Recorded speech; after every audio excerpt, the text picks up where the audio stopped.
बात हम emotional dimension की बात करते हैं, तो इमोशनल वेलबींग की बात करते हैं। वेलबींग का क्या मतलब हुआ कि पॉजिटिव इमोशन होना चाहिए, मूड्स होने चाहिए, थॉट्स होने चाहिए, फीलिंग्स होने चाहिए।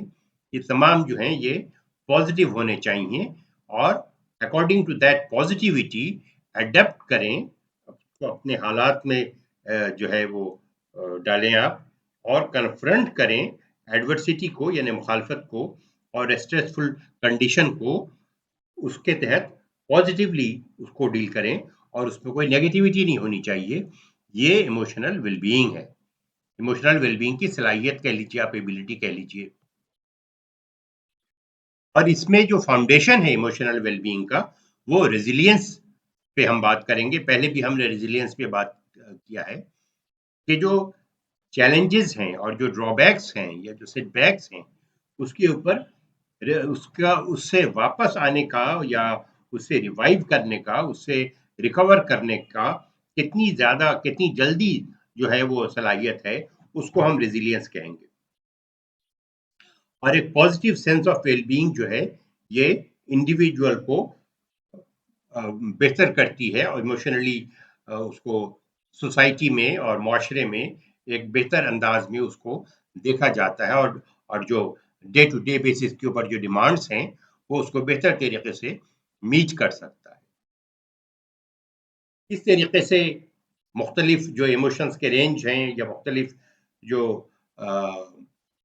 सेंटिमेंट्स हैं, उसको किस तरीके से डील किया जाएगा, ये एक क्रिटिकल फैक्टर है। Emotional wellbeing is very important. क्योंकि रेजिलियंस बहुत इंपॉर्टेंट है। रेजिलियंस आपको हेल्प करता है ट्रांसफॉर्म करने में और ऑब्जर्व करने में, managing your thoughts and feelings. जब रेजिलियंस का एक्सपीरियंस होगा, जब ऑब्जर्वेशन का एक्सपीरियंस होगा, तो इंसान जो है वो ट्रांसफॉर्म करता है, बच्चा भी ट्रांसफॉर्म करेगा। अगर उसको रेजिलियंस आ जाएगा तो वो फिर कम रिएक्टिव होगा, लोगों की बातों से उसको कम वो रिएक्ट करेगा, वायलेंटली रिएक्ट नहीं करेगा, सॉफ्टली रिएक्ट करेगा। उसके थॉट्स, उसकी फीलिंग्स, उसके बिहेवियर्स पॉजिटिव रहेंगे और ये उसको जो अगर फीडबैक मिलेगा तो उसको वो पॉजिटिवली और हेल्दी पर्सपेक्टिव पे उसको डील करेगा। और अगर कोई नेगेटिव फीडबैक है तो उसको इम्प्रूव करने की कोशिश करेगा और जो डिफ़िकल्ट कन्वर्सेशन है उसमें वो डिस्कस करेगा और उसमें डिफ़िकल्ट कन्वर्सेशन में उसको आप हेल्प आउट करें। जो डिफ़िकल्ट सिचुएशन है उसको आप डिस्कस करें और डिस्कस करके उसको हेल्प आउट करें फॉर पॉजिटिव बिहेवियर। और अगर आप ऐसा करेंगे तो वो एस्टैब्लिश करेगा, एक स्ट्रॉन्ग बॉन्ड बनेगा, एक स्ट्रॉन्ग रिलेशनशिप बनेगा। मिसाल के तौर पर अगर आप अपने बच्चे को डांटेंगे, मारेंगे और उसको अब्यूज करेंगे, तो वो आपके और उस बच्चे के दरमियान में एक फासला पैदा हो जाएगा। लेकिन अगर आप उसको प्यार से डील करेंगे तो वो ट्रस्ट करना सीखेगा, अपने माँ-बाप को ट्रस्ट करना सीखेगा।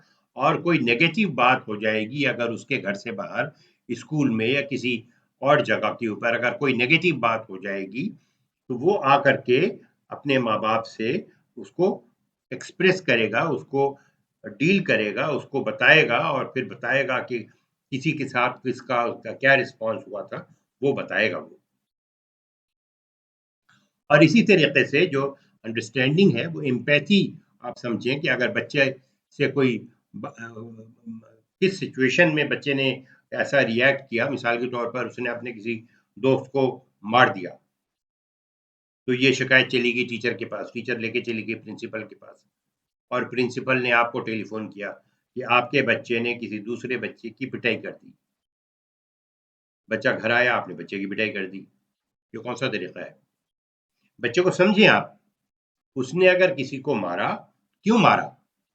उसको समझने की कोशिश कीजिए आप और उसको ह्यूमर से डील कीजिए, यानी मज़ाक में डालिए, उसमें कंपैशन क्रिएट करें, उसमें हमदर्दी पैदा करें और देखें कि बच्चे ने अगर कोई ऐसी बात की, तो क्यों की? और उसको लव से डील करें, किसी नेगेटिव एटीट्यूड के साथ डील नहीं करें उसको। और अपने आप को व्यू करें, उसको अपने आप को और उस बच्चे को व्यू करें इस तरीके से, जजमेंटल कम से कम रहें आप। जज नहीं करें कि आपका बच्चा गलत है, ये पढ़ता नहीं है, ये शरारत ज़्यादा करता है, ये ज़हीन नहीं है, इसका पढ़ने में दिल नहीं लगता है। ये सारी जजमेंट है और नेगेटिव जजमेंट है। कोई नेगेटिव जजमेंट पास करने की ज़रूरत नहीं है। आप देखिए कि बच्चा किस सिचुएशन के अंदर ये काम कर रहा है जो वो कर रहा है। अगर वो पढ़ता नहीं है तो उसमें आपका कसूर है। आपने उसको किताबें लाके नहीं दी, कैसे पढ़ेगा वो? इस पे अलग से मैं वीडियो बनाऊँगा, जब उसको आप देखिएगा, आप फ़ॉलो में रहिए तो आपको पता चल जाएगा। बच्चे ने अगर रिज़ल्ट ख़राब किया तो क्यों ख़राब किया? अगर बच्चे की हेल्थ ख़राब है तो क्यों ख़राब है? ये तमाम के तमाम बातों के लिए ज़िम्मेदार माँ-बाप हैं, बच्चा नहीं है। ये बात आप समझने की कोशिश कीजिए। बच्चे पे कोई इल्ज़ाम लगाने की आपको ज़रूरत नहीं है। इल्ज़ाम आप अपने आप पर लगाइए और ये सही वक़्त है कि आप सुधर जाइए। आप सुधर जाएँगे अगर आप गलती पे हैं।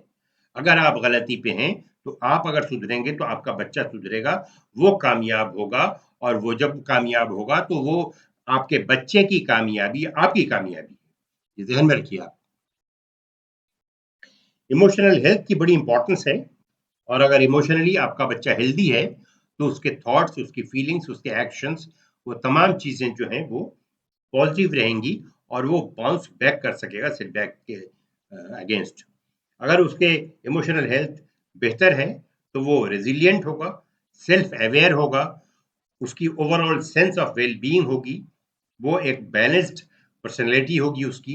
इमोशनल हेल्थ अगर होगा, तो वो एक बैलेंस्ड बच्चा बन कर के समाज में या माशरे में के सामने आएगा। और उसके अंदर इमोशनल हेल्थ अगर होगा अच्छा, तो वो उसके अंदर स्किल होगी लोगों को डील करने की और सिचुएशन को डील करने की, और वो कामयाबी के साथ तमाम चीज़ों को बेहतर तरीके से डील करेगा, अगर उसके इमोशनल हेल्थ बेहतर है। इसके अंदर कोपिंग स्किल का मतलब ये है कि स्ट्रॉन्ग कोपिंग स्किल का मतलब ये है कि जो ज़िंदगी के उतार-चढ़ाव हैं, उसको वो बेहतर तरीके से डील कर सकता है। मिसाल के तौर पर उसको अगर बुखार आ गया, उसकी तबीयत खराब हो गई, तो अगर बच्चा बैलेंस नहीं है, तो वो इल्ज़ाम लगाएगा माँ-बाप पे। आप हमारा केयर नहीं करते, आपने दवाई ना ला के दिया, आपने ये नहीं करके दिया, आपने वो नहीं करके दिया। ये अगर ऐसा करते हैं बच्चे, तो उसका मतलब ये है कि वो स्ट्रॉन्ग कोपिंग स्किल नहीं है, रेज़िलियंस नहीं है उसके अंदर। वो इमोशनली मैच्योर बच्चा नहीं है। इसलिए कि कोई माँ-बाप ऐसा नहीं होता, जो बुखार में बच्चों का केयर नहीं करे।